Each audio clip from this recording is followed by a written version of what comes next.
The rain had just stopped in Abuja, leaving the tarmac slick and glistening under the late afternoon sun.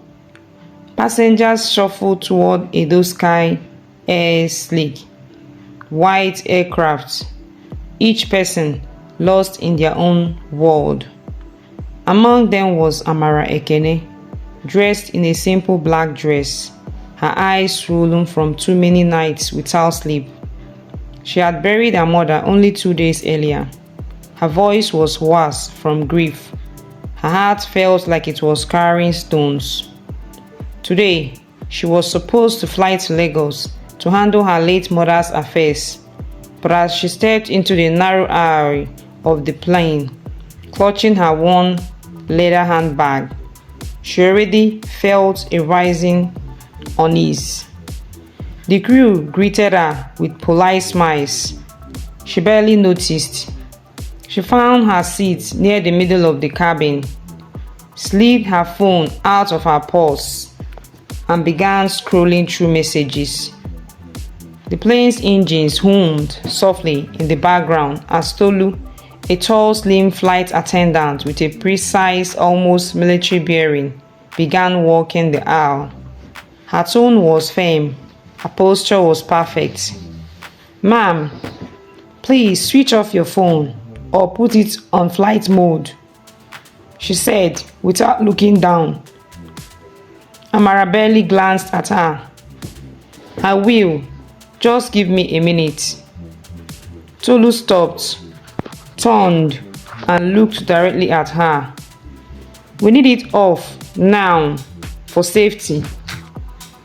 Something in that tone, clipped, cold, almost impatient, cut through Amara's fog of grief. She looked up, meeting Tolu's eyes. "I said I will. Is there a problem?"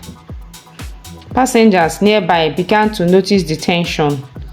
A man in the next row looked from one woman to the other like he was watching the start of a storm. Tolu took a small step closer. "It's not optional. I need you to switch it off immediately." Amara's fingers tightened around her phone. In her mind, this wasn't about the phone anymore. It was about dignity. It was about the way people thought they could speak to you when you looked like you had no power. "Why are you talking to me like I am a child?" she asked, her voice rising. "Ma'am, I'm talking to you like a passenger who needs to follow the rules," Tolu replied. That's when the man beside Amara leaned in.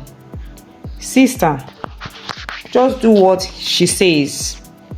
You look like you're going through something. It's not worth it." Amara's grief had been sitting like hot coal in her chest all week.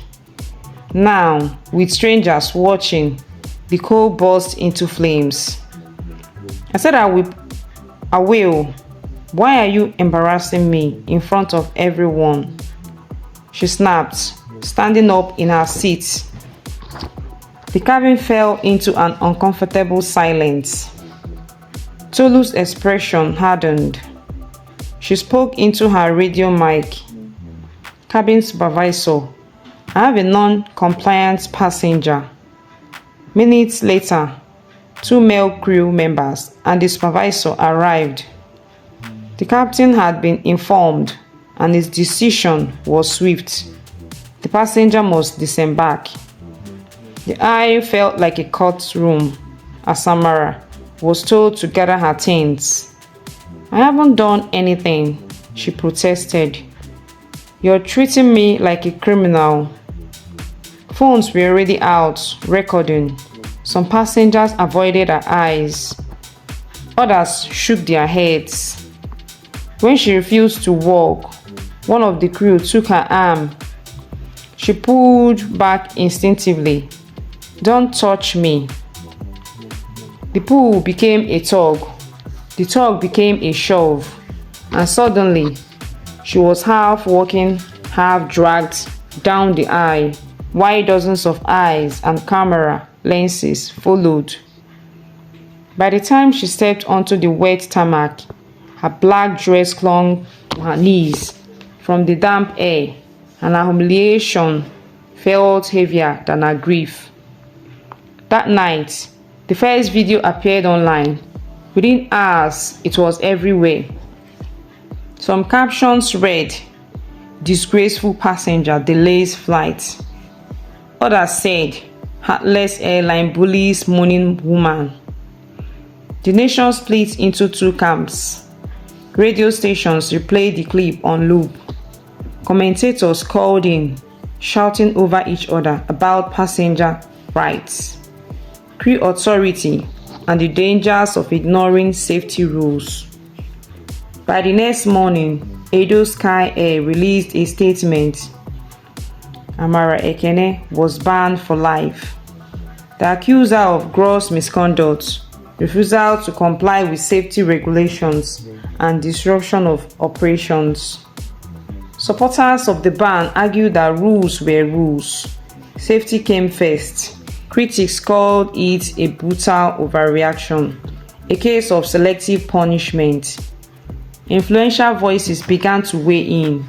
Some compared her treatment to high-profile passengers who had done worse and walked away with nothing but a warning. The pressure mounted until the Minister of Aviation himself stepped into the storm. Cameras flashed as he announced, "We are reviewing this matter. Discipline is necessary, but so is fairness." Behind closed doors, Amara's lawyer drafted a statement. She expressed regret for her outburst, but described the emotional state she had been in, the loss of her mother, the lack of empathy she felt from the crew, the overwhelming shame of being paraded out in front of strangers. Days later, the lifetime ban was quietly lifted. The airline promised new training for staff on conflict de-escalation. Amara, though scared by the incident, decided she would speak publicly about it, not to attack, but to push for more humane treatment of passengers.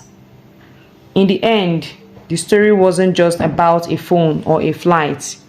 It became a mirror, reflecting the fragile balance between enforcing the rules and remembering that every person you meet is carrying something you cannot see.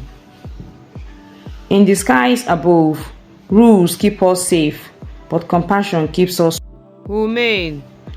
A moment's anger can bring a lifetime of regrets, and a little understanding can land us all in a better place. Thank you for watching. Hope you learned a lot from this story. Do like, share, comment, and subscribe to your loved ones. Thank you.